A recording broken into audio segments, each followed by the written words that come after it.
সুপ্রিয় দর্শক শ্রোতা, আপনারা এখন দেখতে পাবেন কীভাবে লাউ শাক চটচটি করতে হয় সেটা আপনাদেরকে দেখাবো। প্রথমে আমরা পরিমাণ মতো 1 থেকে 2 চা চামচ সয়াবিন তেল দিলাম। তারপর সেখানে আমরা পাঁচফোড়ন দিয়েছি। পাঁচফোড়নের পর আমরা কাঁচামরিচ প্রয়োজন মতো 2টো কুচি, 5টা কাঁচামরিচ দিয়ে আমরা সেই পেঁয়াজ, মরিচ এবং পাঁচফোড়ন দিয়ে আমরা সেগুলো সুন্দরভাবে ভেজে নিচ্ছি, আপনারা দেখতে পাচ্ছেন।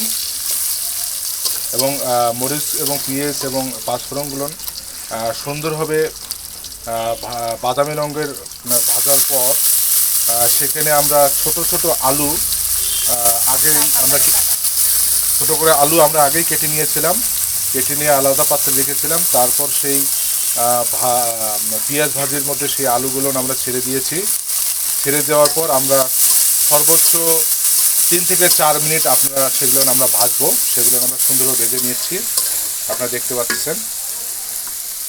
সর্বোচ্চ 3 থেকে 4 মিনিট আমরা ভাজার পর আমরা সেই লাউ শাকগুলো আমরা আলাদাভাবে সুন্দরভাবে আমরা কেটে নিয়েছি। কেটে নেওয়ার পর সেখানে আমরা প্রয়োজন অনুযায়ী ধনিয়ার পাতা প্রয়োজন অনুযায়ী আমরা দিয়েছি। দেওয়ার পর আমরা সেখানে প্রয়োজন অনুযায়ী 1 থেকে 1 চা চামচ আমরা লবণ দিয়েছি। লবণ দেওয়ার পর আমরা প্রয়োজন অনুযায়ী আপনারা হলুদ দেবেন। প্রয়োজন অনুযায়ী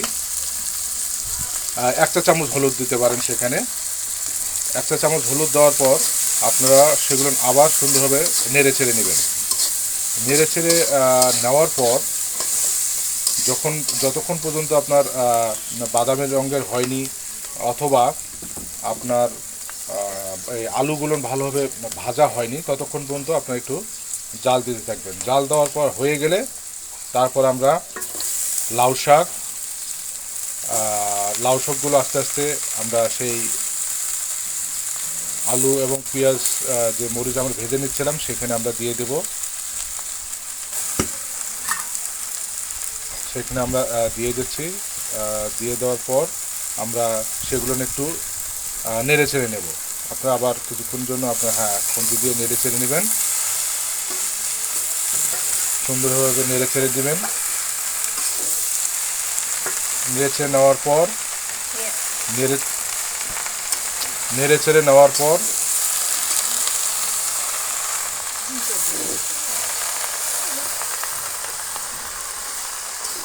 নেড়ে ছেড়ে নেওয়ার পর আপনারা যে কোনো একটা ঢাকনা দিয়ে একটু ঢেকে দিবেন।